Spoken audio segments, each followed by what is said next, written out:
everyone! Welcome ulit dito sa aking channel and today's vlog. I-share ko nga po sa inyo kung ano nga ba yung mangyayari kapag hindi tayo makakapagbayad ng utang sa Tala.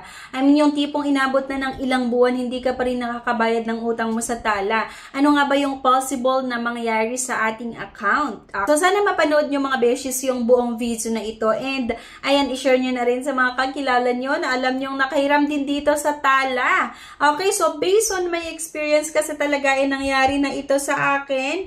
Nag-post yung ang aking loan application. So, ganito po yung ginawa ng Tala sa loan application ko. Pero, na-fully paid ko naman na. Pero bago ang lahat mga beshies, kung ngayon ka nga lang dito sa aking channel, huwag mong kalimutan na mag-subscribe para maging updated ka sa iba't ibang mga videos na ina-upload natin. Kung ano nga ba yung mga legit at hindi legit na pwede nating mautangan para nga po sa mga pang-emergency na pangangailangan. So, kung naghahanap ka ng iba pang option na pwede ngang mautangan online, i-check mo lang yung mga previous video na na-upload ko nga dito sa aking channel. Okay? Let's get back to the topic mga beshies. And today's video nga, ano nga ba yung possible na mangyari sa ating loan application kapag tayo ay manghiram sa Tala tas hindi ka nakabayad ng ilang buwan na rin yung nakalipas. Minsan inabot na ng taon, hindi ka pa rin nakakapagbayad sa utang mo sa Tala. Pupunta kaya sila sa bahay or tatawagan kaya nila yung personal references mo? Diba? So, based on my experience ito mga beshes, yung sasabihin ko sa inyo. And i-share nyo na rin mga beshes sa comment section kung ano yung na-experience nyo dito sa Tala. Sa mga may experience na nag-post due ang kanilang loan application sa Tala. Tapos, ano yung na-experience nyo dito. So, bali ang sasabihin ko nga ay based sa sarili kong experience. Okay, pero bago ang lahat mga beshies, ano nga ba itong Tala? So, para sa mga bago na manonood nga ng ating videos, itong Tala po ay isang loan app na kung saan pwede niyong ma-download sa Google Play Store. At ito nga po ay nagpapautang hanggang 25,000 pesos gamit lamang ang isang valid government ID. So, para nga kayo ay makautang dito, go nga lang kayo sa Google Play Store, hanapin nga itong Tala. So, ilalagay ko na lang din yung link sa comment section, okay? Para pwede nyo i-click yung link na yun, may route kayo mismo sa Google Play Store, din i-download nyo nga po itong Tala, okay? So, once na-download mo, mag-create ka nga lang ng inyong account, di ba? And mag-submit ka nga ng isang valid government ID, din pwede ka nang makahiram nga dito sa Tala. So, ayun nga sabi ko kanina, pwede kayong makahiram hanggang 25,000 pesos. Pero, kapag first time natin na umutang nga dito sa Tala, syempre hindi agad-agad nag-o-offer yan ng hanggang 25,000 pesos. I-check muna nila kung paano ba kayo magbayad. So, mag-start yan sa 1,000 or 1,500 or 2,000 or 2,500. So, once na nakautang ka dito mga beshes, dahil isa ito sa legit na loan app na nag-o-offer ng mababang interest and processing fees, ay dapat naman talaga na magbayad tayo on or before yung due date para kapag gusto mong umutang ulit, ay mapapahiram ka nila agad-agad. So, ayan, kagaya nung nangyari sa akin. Since 2018 mga beshies, isa ako sa mga valued customer ng Tala. 2018, 2019, at itong Tala kasi mga beshies ay isa sa mga pioneer ng mga loan app, diba? Isa ito sa mga kauna-unahang loan app na lumabas sa Google Play Store. And since paglabas nga nito, 2018, isa nga ako sa gumagamit talaga or laging umuutang dito sa Tala. And noong 2018 pa naman kasi hindi ganon kataas yung sahod ko bilang isang empleyado sa isang corporate nga na company, alam nyo na. So, nanghihiram ako dito sa Tala, pamasahe, diba? Kapag bigla ang naubusan ako ng pera, so, inaasahan ko talaga at tinatakbuhan ko itong Tala hanggang sa 2019, 2020, 2021, nung pandemic. So, dahil nga lagi akong umuutang dito sa Tala at nagbabayad po ako on or before yung due date, talagang tumaas yung loan ko hanggang 25,000 pesos at nasubukan ko din talaga na umutang dito hanggang 25,000 pesos. So, ayan, dumating sa time mga beshes na medyo nag-struggle ako sa pagbabayad, lalong-lalo nga po nung pandemic dito sa Tala. Minsan inaabot ng 1 week na nagpa-post due yung loan application ko sa Tala.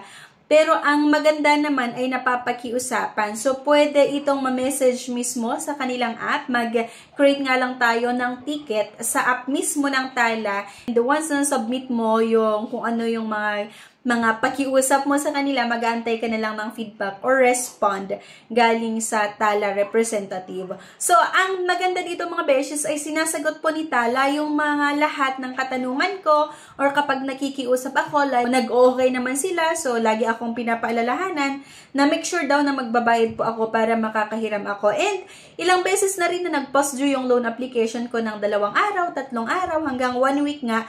Pero kapag nagre-reloan ako, pinapautang naman ako ng Tala.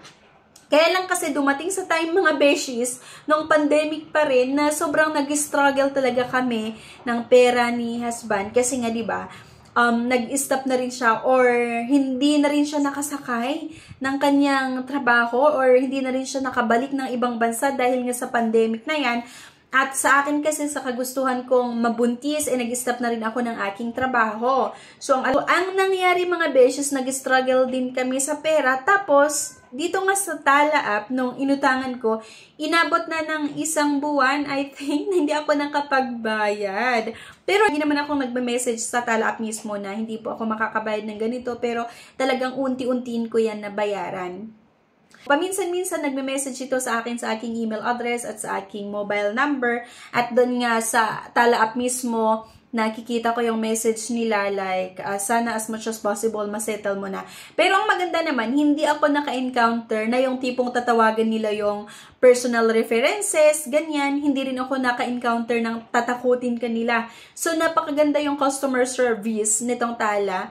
I mean, yung pag-assist nila sa akin as a borrower. So, hindi nga ako naka-experience ng hindi maganda. Kaya lang mga beshies, eto na. Etong Tala ay registered po sa Securities and Exchange Commission at accredited entities din po ito ng CIC or Credit Information Corporation. So, ibig sabihin mga beshies, etong Tala ay sinasubmit po nila yung account natin sa CIC kapag nag-past due ang ating loan application or 1 buwan or mahigit 1 buwan yung nakalipas tapos hindi ka pa nakakapagbayad ng inyong utang. So, hindi nga ako nakabayad ng halos 1 buwan na.